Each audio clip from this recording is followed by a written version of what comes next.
Couple things to remind you of from chapter 4. We began chapter 4 with integration, and Riemann sums was one of them. We did Riemann sums with right-hand side, left-hand side, midpoint, trapezoidal. Some of them used equal subintervals. Some of them did not. Some of them told you, like, just use the intervals within the table. That became easier the more we did it, and that was something that we got pretty good at. We also talked about the antiderivative, which is another word for the integral of something. So, if you are talking about or asked about the antiderivative, it is referring to f of x because it is the integral of f prime of x. So the antiderivative is referring to f of x. We also talked about integral properties. If you integrate any function from one number to the same number, what is the answer to that every time? 0. We talked about reversing the boundaries and pulling out a negative. So the integral from 0 to 2 of the function is equal to the negative integral of 2 to 0. And then we also talked about how to add up the pieces on integrals. If you take the integral from 0 to 3 and the integral from 3 to 8, it gives you the entire area under the curve from 0 to 8, as just an example. Okay. Within all of this, we talked and spent most of our unit on the fundamental theorem of calculus, where when we integrated the derivative, we got back out f of x and we evaluated it from b to a by doing f of b minus f of a.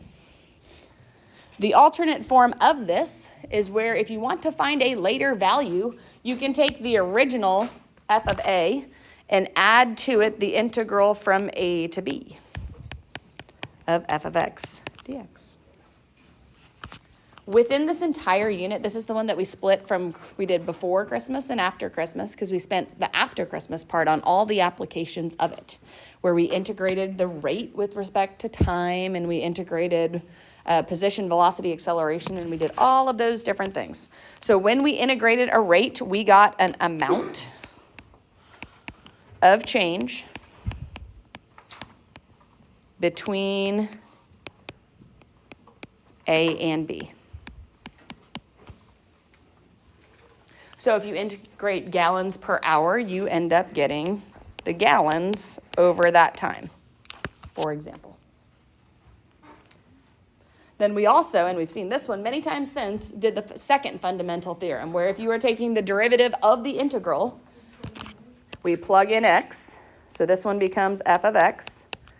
And if you're plugging in something that's not just x, you plug that in and then multiply by the what? Derivative. So this one would look like f of plugging in g of x and then multiplying by the derivative of g.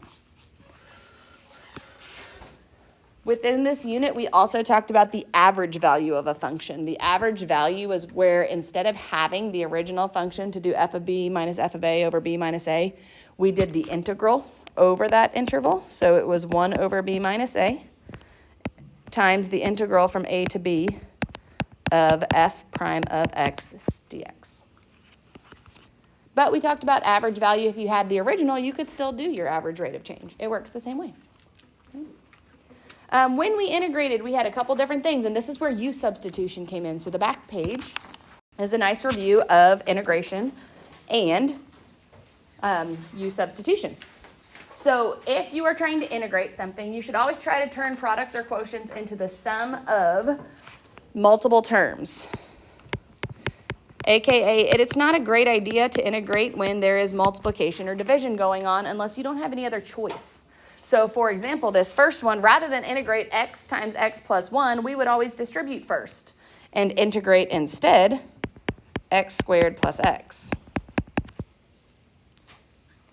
In the same way, rather than integrating the full fraction there, if we didn't have to, we would divide each term by x, which would mean rather than integrating that fraction, we would integrate 1 plus 1 over x dx.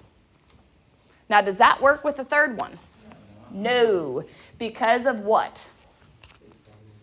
The denominator having a plus sign in it, right? So that is when we would go ahead and say, all right, use substitution.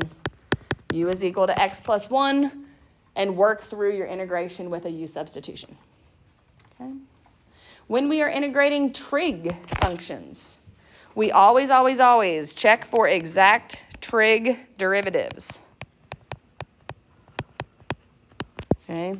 And this is where we need to remember that cosine integrates to sine, negative sine integrates to positive cosine, or sine integrates to negative cosine, and all of the other weirder trig derivatives like secant squared integrates to be tangent and stuff like that.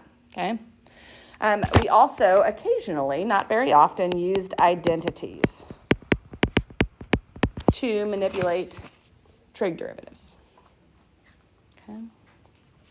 And then we had a whole list of things that were good u substitutions. One good u substitution was u equals the denominator.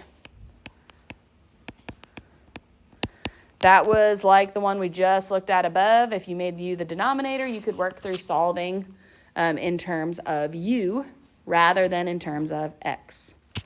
For trig functions, we either made u equal the ugly angle. That was if it was sine of something nasty inside the parentheses or something like that. Or we also alternately let u be one trig function. So if you had something that didn't integrate nicely or didn't have an ugly angle, you could make u the trig function and work through that. Another version of letting u be the denominator was when we got into ln's. And that's where we started looking for u prime over u, where we didn't necessarily always have to do a full u substitution, but if you saw the u prime over u, you could do an integration real quick that way.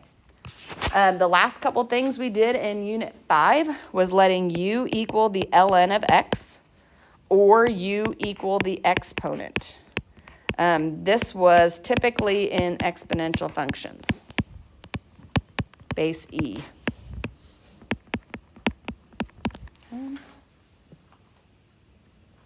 All right, and then the last part, which I'm going to run through this now, but this is the part we're going to save for a later date, is the applications of the fundamental theorem of calculus. So our applications of that involved particle motion.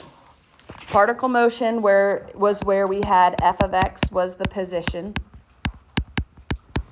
f prime of x was our velocity function, and f double prime of x was our acceleration. And we had a whole list of phrases we talked through with this. Things like keywords that told us what to do mathematically. If we had the phrase, or we wanted to know when the particle reached the origin, we would then set the position equal to 0 and solve. So that would have been our f of x. If we want to know when the particle is at rest and it's not moving at all, this is where we set the velocity equal to 0 and solve that. We discussed the particle moving to the right or the left. That was if v of t was larger than 0 for the right and v of t was less than 0 for moving to the left. Our particle changes direction when v of t changes sign, which applied directly to what we just talked about with Unit 3. Because that's the derivative, and when the derivative changes sign, that's like our critical numbers or relative maxes and relative mins. If you would like to find the total distance traveled, we had to integrate from A to B the absolute value of v of t, which is giving us, actually, the absolute value is also giving us the speed. And then the last couple ones we talked about, if the speed is increasing, our v of t, oops, parentheses in the wrong spot, and a of t had to be the same sign, either both positive or both negative. If our speed was decreasing, v of t and a of t were different signs. And last but not least, we had two different ways of finding average velocity. We could think of it as the average rate of change of position, which is where we use our average rate of change or slope formulas. So that's like P of B, position, minus P of A over B minus A. Or you could do it as the average value of the velocity, which is that average value formula where we do 1 over B minus A, integrate from A to B, your V of t dt. And which one we used completely depended on which one we were given. If we have the position formula, we should just use the position formula instead of derivative for velocity and then integrate back, which doesn't make much sense. If we're given the velocity formula, we would use the average value of velocity. Now, like I said, for our review for unit chapter 4, we are going to spend an entire whole day talking about position, acceleration, velocity problems. Like all day, just because that is one of those like guaranteed ones that's going to show up. So if you look on your calendars, that is at a later date, okay? That will not be here for another week and a half or so. We have a full day that says free response, position, velocity, acceleration. Therefore, in the chapter 4 stuff, we are currently going to leave out pages 55 through 58. So if you do all of those right now, you're doing extra work over the 2 days right now. We will do those later, but our intention is to spend a whole day just talking about that, okay? So for the unit 4 stuff, we have the rest of today and all of next class, but we are doing 42 through 54, okay? So not the whole way out to 58. Does that make sense? Okay.